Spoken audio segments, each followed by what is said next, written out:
Hello friends, good evening. Welcome to my channel Ankush Agarwal share market.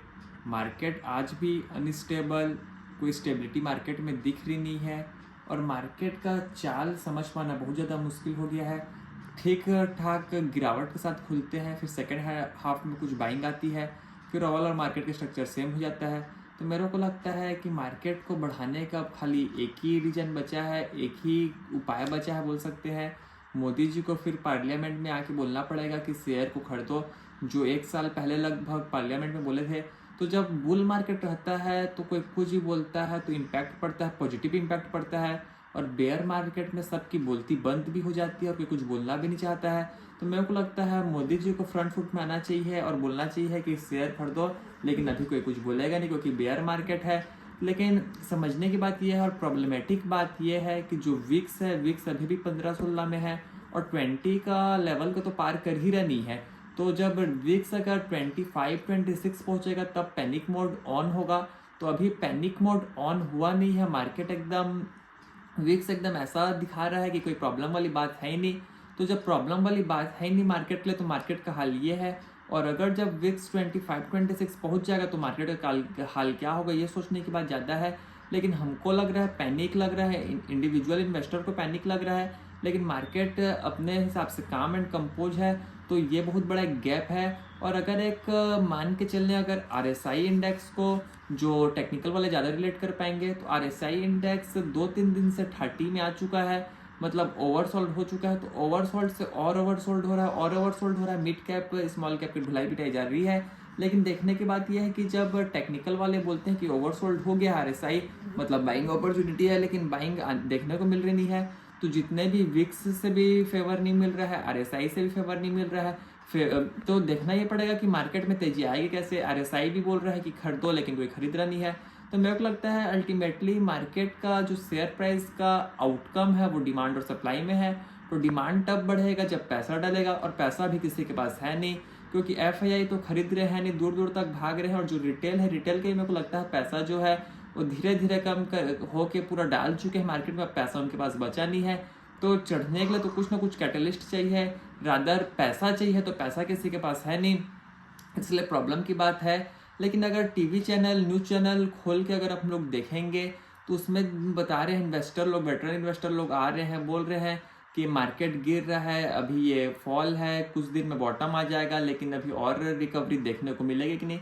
तो मेरे को लगता है जो वेटरन इन्वेस्टर लोग हैं, जिसका 1000 करोड़ 2000 करोड़ का पोर्टफोलियो है, अगर उनका 30% भी पोर्टफोलियो डाउन होगा तो उनको कोई प्रॉब्लम नहीं, उनका सेम प्रोसेस चलेगा, सेम उनका जो डेली रूटीन है वो चलेगा।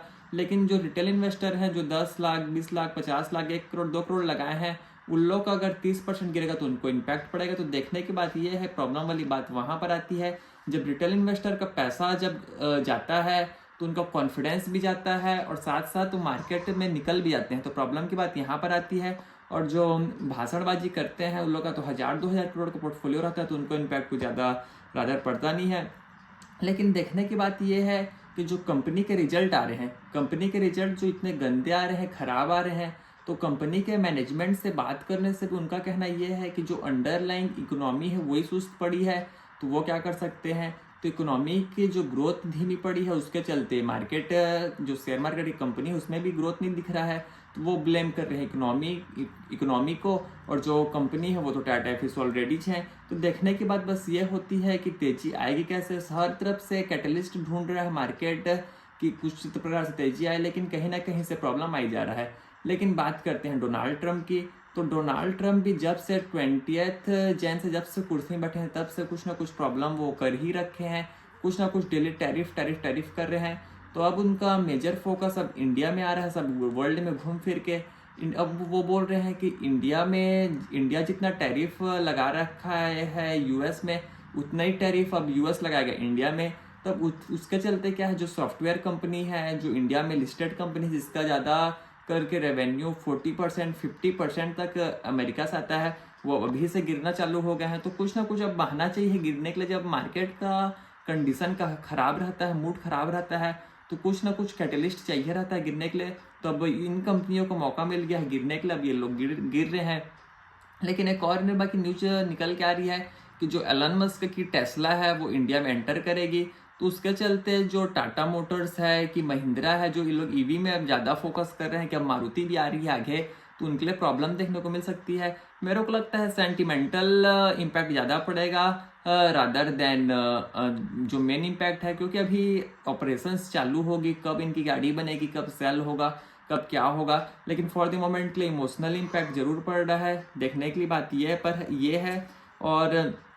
और बात करते हैं एलन मस्क की, तो एलन मस्क भी दिमाग और लगा रहे हैं। जहाँ भी मीटिंग में जा रहे हैं यूएस में, अपने बेटे को भी साथ में ले जा रहे हैं, कभी अपने कंधा के ऊपर बैठा के घुमा रहे हैं, कभी किसी डेस्क में चढ़ा दे रहे हैं। तो मेरे को लगता है जो एलन मस्क और जो ट्रम्प की जो जोड़ी है, पूरा वर्ल्ड को मतलब कंट्रोल में कर लिए हैं और रादर कर लेंगे, क्योंकि चाइना वन स्टेप अहेड जाने की कोशिश कर रहा था यूएस से, लेकिन अब इन दोनों जब आ चुके हैं तो यूएस कहीं ना कहीं आगे ही रहेगा। और अगर शेयर मार्केट के पॉइंट ऑफ व्यू से देखें तो जिस हिसाब से टैरिफ लगा रहा है यूएस, बाकी कंट्रीज के लिए प्रॉब्लमेटिक हो सकता है। और अब इंडिया के लिए देखना पड़ेगा कि इंडिया में अब बोल रहे हैं टैरिफ लगाएंगे तो इंडिया के लिए क्या होगा। फॉर द मोमेंट के लिए यहीं तक रखते हैं। आपसे कल फिर मुलाकात होगी, तब तक के लिए थैंक यू।